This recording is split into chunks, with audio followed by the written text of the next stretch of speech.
बिस्मिल्लाहिर्रहमानिर्रहीम। अस्सलाम वालेकुम नाज़रीन, आप देख रहे हैं अमान टीवी यूट्यूब चैनल। नाज़रीन, एक बड़ी खबर आपके साथ शेयर करने जा रहे हैं। उससे पहले एक गुजारिश है कि मेरे चैनल को सब्सक्राइब कर लें और वीडियो को लाइक करें ताकि हर नई आने वाली वीडियो आप तक बर वक्त पहुँच सके। नाज़रीन, गुज़िश्ता रोज़ सीनियर नायब सदर मुस्लिम लीग काफ ज़िला गुजरात सैयद मदद अली शाह ने अपने डेरा पर एक मशावरती इकट्ठ किया, जिसमें तमाम हलका से जो हैं उनके करीबी दोस्त, करीबी साथी जो हैं वो इस मीटिंग में मौजूद थे। और वहाँ पर उन्होंने एक बड़ा ऐलान किया जो कि हल्का BP 33 की सियासत में एक बड़ा जो ब्रेक थ्रू जो है वो साबित हो सकता है।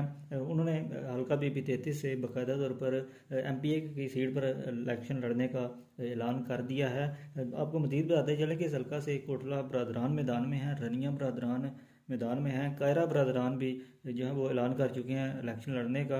तो ये एक बड़ा जो है वो सियासी मुकाबला आइंदा इलेक्शन में जो है वो देखने को मिल सकता है। इस हल्का से कोटला बरदरान से चौधरी तनवीर कोटला मैदान में है, रनिया बरदरान हैं, नदीम असगर कायरा जो है इस हल्का से जो इलेक्शन लड़ रहे हैं। अपनी राय से कमेंट बॉक्स में ज़रूर आगाह करें। अगली वीडियो तक के लिए दीजिए इजाज़त। अल्लाह हाफ़िज़।